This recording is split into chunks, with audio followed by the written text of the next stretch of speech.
नमस्कार, आप देख रहे हैं जगत क्रांति टीवी और मैं हूं आपके साथ ज्योतिका। आइए रुक करते हैं खबर की ओर।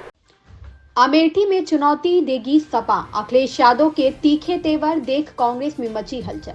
मध्य प्रदेश में चुनावी समझौता विफल होने से नाराज सपा प्रमुख अखिलेश यादव के तीखे तेवर न सिर्फ जुबान तक सिमटे हैं बल्कि रणनीतिक मोर्चा भी उसी मूड के साथ सजाना शुरू कर दिया है। सपा के एक वरिष्ठ पदाधिकारी ने बताया कि गठबंधन बने रहने की संभावनाओं को कमजोर होते देख पार्टी ने लोकसभा चुनाव में रायबरेली और अमेठी से भी प्रत्याशी उतारने की तैयारी शुरू कर दी है। वर्तमान विधानसभा चुनाव के बीच INDIA में कुछ दलों के बीच खटास दिखी है। दावा किया जा रहा है कि लोकसभा चुनाव तक सारी गिले शिकवे दूर हो जाएंगे और मजबूती के साथ इकट्ठे होंगे, लेकिन खुद इन दलों के अंदर ये तैयारी भी चल रही है कि गिले शिकवे बरकरार रहे तो उन्हें क्या करना है। किसी कारण गठबंधन पर आंच आई तो असर उन सीटों तक भी पहुंचने की आशंका है जिनसे कांग्रेस की आंच जुड़ी है। कांग्रेस के गढ़ में चुनाव में लड़ सकती है सपा। मध्य प्रदेश में सीटों के बंटवारे में तवज्जो ने न मिलने से नाराज सपा ने कांग्रेस के गढ़ कहे जाने वाले रायबरेली और अमेठी में भी लोकसभा प्रत्याशी की खोजबीन शुरू कर दी है।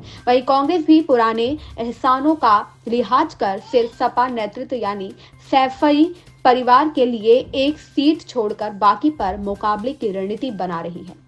कांग्रेस के खिलाफ अखिलेश यादव के तीखे तेवर। मध्य प्रदेश में चुनावी समझौता विफल होने से नाराज सपा प्रमुख अखिलेश यादव के तीखे तेवर न सिर्फ जुबान तक सिमटे हैं बल्कि रणनीतिक मोर्चे भी उसी मूड के साथ सजाना शुरू कर दिया है। सपा के एक वरिष्ठ पदाधिकारी ने बताया कि गठबंधन बने रहने की संभावनाओं को कमजोर होते देख पार्टी ने 2024 के लोकसभा चुनाव में रायबरेली और अमेठी से भी प्रत्याशी उतारने की तैयारी शुरू कर दी है। इनमें रायबरेली से कांग्रेस की पूर्व अध्यक्ष सोनिया गांधी सांसद है तो अमेठी की पारंपरिक सीट से राहुल गांधी लगातार 3 बार सांसद रहे। राहुल 2019 में चुनाव हार गए थे लेकिन अब फिर वहीं से चुनाव लड़ने की तैयारी कर रहे हैं। बताया गया है कि रायबरेली से सपा मजबूत जनाधार देखते हुए ऊंचाहार विधायक मनोज पांडे तो अमेठी संसदीय सीट पर गौरीगंज के तेज तर्रार विधायक राकेश प्रताप सिंह को चुनाव लड़ा सकती है। यहाँ खास बात यह है कि इन दोनों सीटों पर सपा सोनिया और राहुल के विरुद्ध प्रत्याशी उतारने से तब भी परहेज करती रही है जब इन दोनों दलों में कोई गठबंधन नहीं था। सपा के लिए कांग्रेस भी छोड़ती रही है सीटें। सपा 2009 से रायबरेली में लोकसभा चुनाव नहीं लड़ी और इसी तरह जब से अमेठी पर पहले सोनिया और फिर राहुल लड़ने के लिए आए तो सपा ने किनारा कर लिया। हालांकि यह चुनावी दोस्ती एक तरफा नहीं है, कांग्रेस भी सपा के लिए सीटें छोड़ती रही है। मैनपुरी सपा संस्थापक मुलायम सिंह यादव की सीट रही है, इसलिए 2009 से उनके या उनके परिवार के सदस्य के खिलाफ कांग्रेस नहीं लड़ी।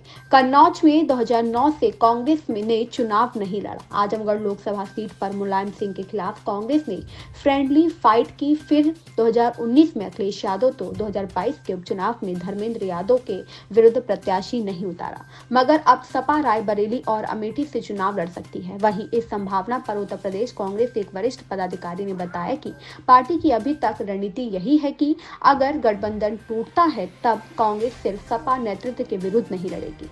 कांग्रेस के लिए अधिक चुनौती।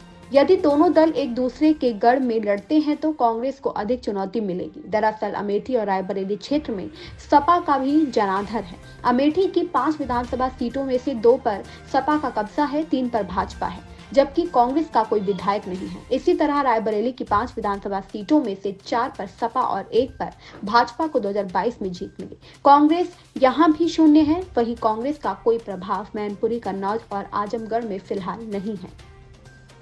इस खबर में बस इतना ही। बने रहिए जगत क्रांति टीवी के साथ।